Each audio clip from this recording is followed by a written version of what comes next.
अस्सलाम वालेकुम। मैं खुद पिंड दा रहण वाला। पिंड च ਰਿਹਾ मैं कोई 15 ਕੁ ਸਾਲ। ਉੱਥੇ ਹੀ ਪੈਦਾ ਹੋਇਆ, ਉੱਥੇ ਹੀ ਪੜ੍ਹਿਆ, ਵੱਡਾ ਹੋਇਆ, ਫਿਰ ਸ਼ਹਿਰ ਆ ਗਏ। ਲੇਕਿਨ ਮੈਨੂੰ ਇੱਕ ਸਮਝ ਨਹੀਂ ਆਉਂਦੀ ਕਿ ਆਹ ਹਸਰਤ ਛੋਟੀ ਛੋਟੀ ਗੱਲਾਂ ਨੂੰ ਵੱਡਾ ਵੱਡਾ ਬਣਾ ਲੈਣਾ, ਛੋਟੀ ਛੋਟੀਆਂ ਗੱਲਾਂ ਤੇ ਇਸ਼ੂ ਬਣਾ ਲੈਣਾ, ਇਹ ਪਿੰਡ ਦੀਆਂ ਔਰਤਾਂ ਨੂੰ ਕਿਉਂ ਆਉਂਦਾ ਹੈਗਾ, ਮਤਲਬ ਵੀ ਸ਼ਹਿਰ ਦੀਆਂ ਔਰਤਾਂ 'ਚ ਕਿਉਂ ਨਹੀਂ ਹੈਗਾ।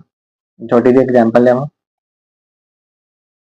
ਮੇਰੀ ਨਾ ਇੱਕ ਕੋਲੀਗ ਆ, ਉਹਦੇ ਭਾਈ ਦੀ ਸ਼ਾਦੀ ਸੀ। ਠੀਕ ਆ ਜੀ।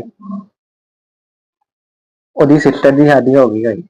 ਉਹਦੀ ਸੱਸ ਨੇ ਕੀ ਰੌਲਾ ਪਾ ਲਿਆ ਜੀ, ਆਪਣੀ ਭੈਣ ਨੂੰ ਤੇ ਬੁਲਾ ਰਹੇ ਆ ਭਰਾ ਦੀ ਸ਼ਾਦੀ ਤੇ, ਅੱਗੇ ਮੇਰੀਆਂ ਧੀਆਂ ਨੂੰ ਵੀ ਬੁਲਾਓ।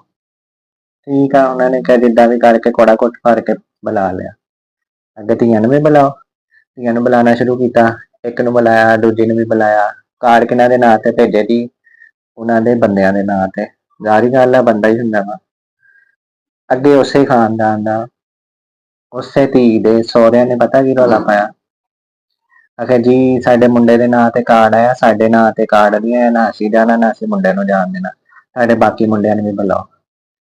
ਮਤਲਬ ਇੱਕ ਬੰਦਾ ਵਾ, ਉਹ ਆਪਣੀ ਭੈਣ ਨੂੰ ਬੁਲਾ ਰਿਹਾ, ਉਹਦੀ ਭੈਣ ਦੀ ਸੱਸ ਕਹਿ ਰਹੀ ਹੈ ਕਿ ਮੇਰੀਆਂ ਧੀਆਂ ਨੂੰ ਵੀ ਬੁਲਾਓ, ਉਹਦੀਆਂ ਧੀਆਂ ਨੂੰ ਵੀ ਅੱਗੇ ਬੁਲਾਇਆ ਜਾ ਰਿਹਾ ਚੌਥੇ ਮਹੱਲੇ ਚੋਂ। ਚਲੋ ਕੋਈ ਮਸਲਾ ਨਹੀਂ, ਕੋੜਾ ਕੁੱਟ ਕਰ ਲਿਆ।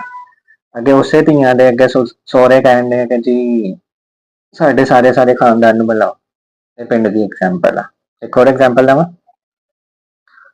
4 ਭਰਾ, ਪਹਿਲੇ ਦੀ ਸ਼ਾਦੀ ਹੋਈ, ਔਲਾਦ ਦਿੱਤੀ ਅੱਲਾ ਨੇ, ਮਾਸ਼ਾਅੱਲਾ ਅੱਛੀ ਗੱਲ ਹੈ। ਦੂਜੇ ਦੀ ਹੋਈ, ਕਿਸੇ ਵਜ੍ਹਾ ਤੋਂ ਅੱਲਾ ਨੇ ਔਲਾਦ ਨਹੀਂ ਦਿੱਤੀ, ਕੋਈ ਅਜ਼ਮਾਇਸ਼ ਸੀਗੀ।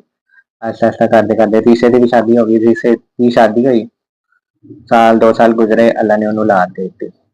ਦੂਸਰੇ ਨੰਬਰ ਵਾਲੀ ਜਿਹੜੀ ਸੀਗੀ ਨਾ ਬਹੂ, ਉਹਨੂੰ ਤਕਲੀਫ ਉੱਠੀ ਕਿ ਮੈਂ ਇੰਨੇ ਸਾਲਾਂ ਦੀ ਹੈਗੀ ਆ, ਮੇਰੇ ਔਲਾਦ ਨਹੀਂ ਹੋਈ, ਇਹਨਾਂ ਦੇ ਕਿਉਂ ਹੋ ਗਏ।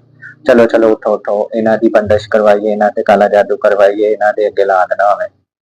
ਉੱਠੀ ਵੱਡੀ ਨੂੰ ਲਿਆ, ਦੋਵੇਂ ਗਈਆਂ ਕਿਤੇ ਜਾ ਕੇ ਕਾਲਾ ਜਾਦੂ ਬੰਦਸ਼ ਕਰਵਾ ਲਈ। ਉਸ ਤੀਸਰੇ ਭਰਾ ਦੇ ਅੱਗੇ ਔਲਾਦ ਨਹੀਂ ਹੋਈ। ਲੇਕਿਨ ਕਮੀਨਗੀ ਦੀ ਹੱਦ ਇੱਥੇ ਤੱਕ ਨਹੀਂ ਸੀ ਇਹਨਾਂ ਦੀ। ਉਸ ਤੀਸਰੇ ਭਰਾ ਨੂੰ ਜਿਹੜਾ ਅੱਲਾ ਨੇ ਮੁੰਡਾ ਦਿੱਤਾ ਸੀ ਨਾ, ਇਹਨਾਂ ਨੇ ਉਹਦੇ ਤੇ ਵੀ ਕਰਵਾਇਆ ਕਿ ਅੱਗੇ ਉਸ ਮੁੰਡੇ ਦੀ ਵੀ ਔਲਾਦ ਨਾ ਹੋ ਸਕੇ। ਇਹ ਪਿੰਡ ਦੀਆਂ ਦੋਵੇਂ, ਵੱਡੀ ਵੀ ਛੋਟੀ ਵੀ।